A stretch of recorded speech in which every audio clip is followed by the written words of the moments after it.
Baik, kita masuk ke masalah yang pertama. Tentang mukjizat informasi. Ada dua di sini. Informasi yang akan datang. Tapi tadi kan ada saya katakan tanda-tanda hari kiamat. Ini tidak. Kita datangkan kisah yang ada dalam riwayat Bukhari. Tentang kisah seorang yang bernama Umayyah ibn Khalaf. Siapa Umayyah ibn Khalaf ini? Seorang tokoh Quraisy, teman dekatnya Abu Jahal. Ini juga termasuk mati di perang Badar bersama dengan Abu Jahal matinya. Ya, Abu Jahal, Umayyah bin Khalaf gitu kan. Itu cukup banyak yang lain tokoh Quraisy mati. Umayyah bin Khalaf ini tokoh Quraisy. Kebetulan dia bersahabat dekat dengan seorang sahabat Nabi yang bernama Sa'ad bin Mu'adz radhiyallahu anhu. Sa'ad bin Mu'adz ini seorang sahabat yang luar biasa ya. Yang kata Nabi sallallahu alaihi wasallam, ya, ihtazza arsyur rahman bi mauti Sa'ad. Singgasananya Allah goncang pada saat Sa'ad meninggal dunia. Itu kita bisa bayangkan bagaimana dekatnya dengan Allah Azza wa Jalla gitu kan. Orang yang luar biasa. Kata Nabi SAW, kalau seandainya ada orang yang selamat dari jepitan dinding kuburan, maka Sa'ad orang yang paling pantas gitu kan. Sa'ad bin Mu'adz radhiyallahu anhu bersahabat dengan Umayyah bin Khalaf. Jadi selalu dari sebelum masuk Islam sampai sudah masuk Islam, kalau Umayyah ke Madinah jadi tamu di rumah Sa'ad, kalau Sa'ad ke Mekah jadi tamu di rumah Umayyah. Waktu selesai hijrah, di Mekah tidak lagi orang Islam. Satu waktu pernah Sa'ad lewat Mekah, lalu ingin tawaf. Masuk ke Mekah dilindungi oleh Umayyah bin Khalaf. Lalu Sa'ad bilang begini, wahai Umayyah, kalau seandainya Ka'bah nanti kosong, karena waktu itu kan banyak berhala-berhala, orang tawaf telanjang sambil bersiul, tepuk tangan, peranggalan yang luar biasa gitu. Ini tidak jadi dibahas, tapi ini cukup ada memang pada saat itu. Yang terjadi adalah Sa'ad bilang kalau sudah kosong beritakan kepada saya. Malam hari, tidak disebutkan waktunya ya, kalau kita sekarang mungkin jam 12 malam, mungkin kan sekarang orang tawaf 24 jam, kalau zaman dulu kan enggak gitu. Sudah kosong, Umayyah pulang ke rumahnya bilang sama Sa'ad, wahai Sa'ad, Ka'bah sudah kosong, kalau mau tawaf, ayo saya temanin. Keluarlah mereka berdua. Baru mau tawaf, tiba-tiba ada Abu Jahal datang. Abu Jahal ini dikenal dengan Fir'aunnya umat ini. Kata Nabi SAW adalah Abu Jahal Fir'aunnya umat ini. Dia bisa memberikan saran kepada syaitan, iblis, ya, untuk membunuh Nabi SAW. Yang syaitan tidak punya pendapat itu. Pada saat mau membunuh Nabi SAW yang akhirnya turun ayat waja'alna min baini adim saddan gitu kan. Itu pendapat dari Abu Jahal.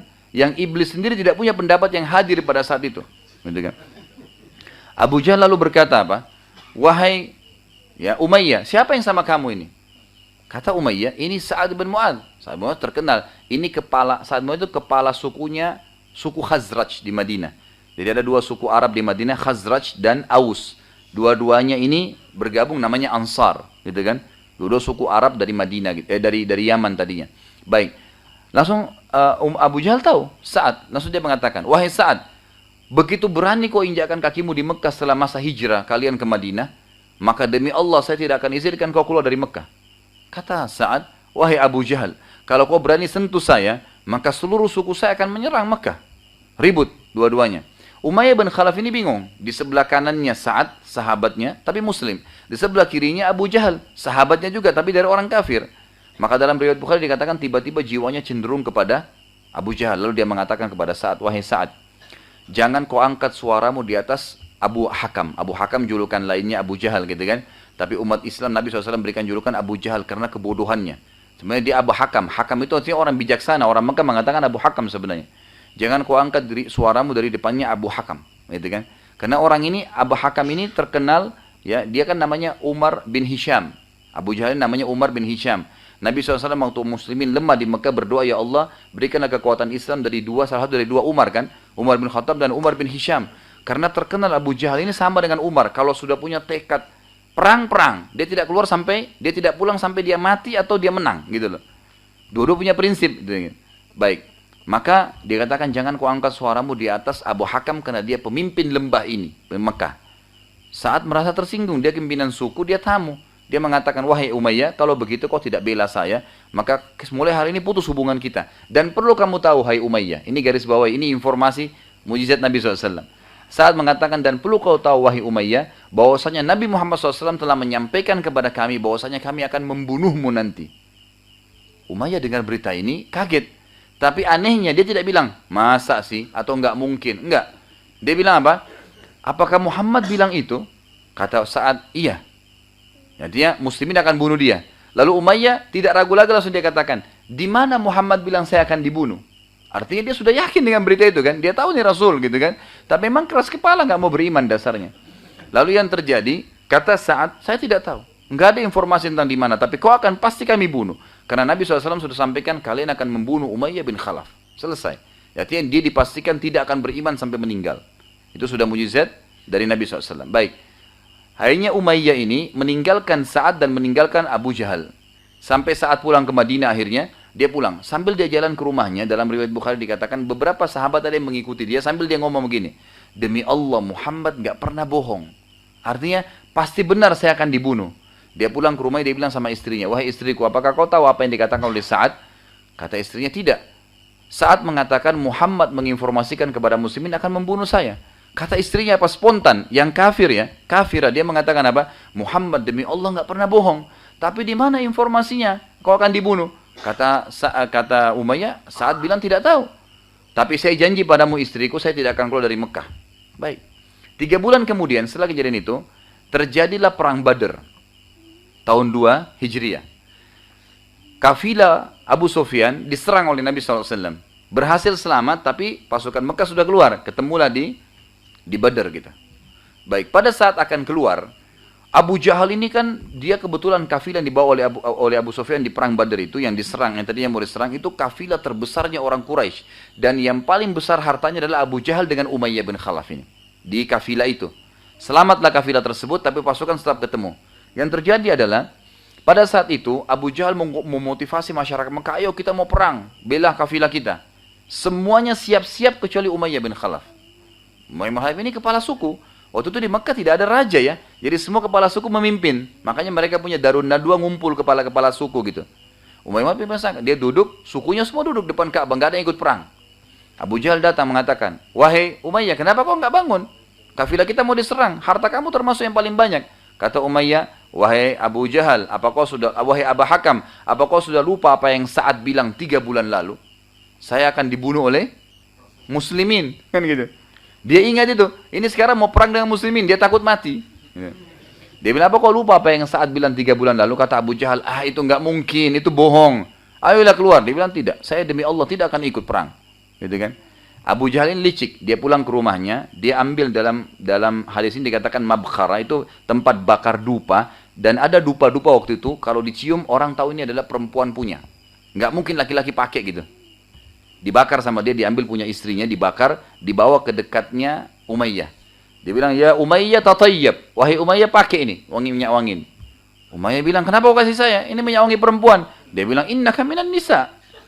Kau termasuk bagian dari perempuan, tidak mau perang. Gitu kan. Jadi dia pancing emosinya untuk pergi perang. Gitu kan. Maka Umayyah pun akhirnya marah, ditepis sama dia, lalu dia pulang ke rumahnya. Dia bilang sama istrinya, siapkan pakaian perang saya. Istrinya bilang, bukankah kau sudah tahu Muhammad memberitahu kau akan dibunuh, ini akan perang dengan muslimin? Dia bilang, tidak, saya hanya keluar sebentar, nanti saya balik lagi agar saya tidak dikatakan perempuan. Baik, pakai pakaian perang. Subhanallah, setiap kali istirahat pasukan, Abu Jahal paling pertama datangnya Umayyah. Wahai Umayyah, ayo berdiri, kau di depan. Sampai tiba di Badar dan terbunuh di Badar. Dan akhirnya terbunuh di Badar, sebagaimana informasi dari Nabi alaihissalatu wassalam. Ini hadis Bukhari. Ini informasi sesuatu yang akan terjadi, kan gitu. Tapi di zaman beliau SAW, ini termasuk mujizat. Kemudian kita datang informasi yang sedang terjadi, berhubungan dengan riwayat Bukhari dari dua riwayat Bukhari. Musa bin Uqbah menyebutkan dalam kitab Maghazi tentang peperangan. Umair bin Wahab al-Jumahi, ada seorang sahabat nantinya jadi sahabat. Umair bin Wahab al-Jumahi ini dulunya kafir. Kebetulan untuk perang Badar dia tidak ikut, tapi anaknya ikut, ditawan di perang Badar. Umair ini ditawan anaknya. Kemudian anaknya Abu Jahal ada seseorang yang bernama Safwan. Safwan juga ini nanti masuk Islam. Di perang Yarmuk juga termasuk ya. Nah Safwan ini sempat bilang waktu itu duduk sama Umair berdua sahabat kan. Wahai Umair, tidak ada lagi kebahagiaan ya. Anak kamu ditawan, gitu kan? Ayah saya terbunuh. Jadi Abu Jahal terbunuh di perang Badar, gitu kan? Nggak ada lagi kebahagiaan, apa lagi kita rasakan? Sudah nggak ada kekalahan yang luar biasa. Kata Umair, wahai Safwan, kalau seandainya ada orang yang bisa bayar utang saya dan ada yang menanggung istri anak saya, kalau saya terbunuh, saya akan ke Madinah sekarang dan bunuh Muhammad. Kata Safwan yang memang lagi sakit hati dengan Nabi SAW waktu itu, ayahnya terbunuh Abu Jahal, dia bilang, kalau gitu anggap utangmu lunas saya bayar, keluargamu terjamin, pergilah. Umair lalu pergi, naik kuda ke Madinah. Kemudian pedangnya ditaruh di lehernya. Jadi orang Arab dulu itu tradisinya kalau mau membunuh, itu pedangnya ditaruh di bagian depan. gitu kan? Ditaruh di bagian depan. Kalau dia taruh di belakang berarti perjalanan jauh. Umumnya begitu. Maka dia taruh bagian depan. Tiba-tiba tiba di Madinah, Umair ini langsung mendekati Nabi SAW yang lagi sibuk mengurus tawanan waktu itu. Waktu mendekat, Umar radhiyallahu anhu sempat lihat, Umar kejar tapi nggak keburu, sudah ada di depan Nabi SAW. Lalu Nabi SAW berkata begini, wahai Umair, sahabat lagi ngurumunin semua. Kira-kira apa alasannya kamu datang ke sini? Kata Umair, saya datang ke sini Muhammad ingin menebus anak saya yang kamu tawan.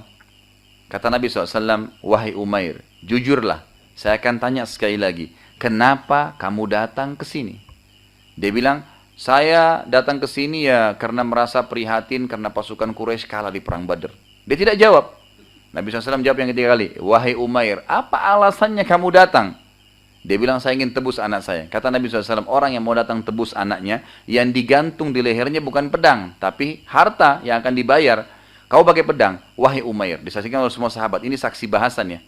Jadi waktu Umair sama Safwan duduk dekat Ka'bah, dan sepakat untuk membunuh Nabi SAW, itu nggak ada orang lain yang dengar, cuma dua orang ini.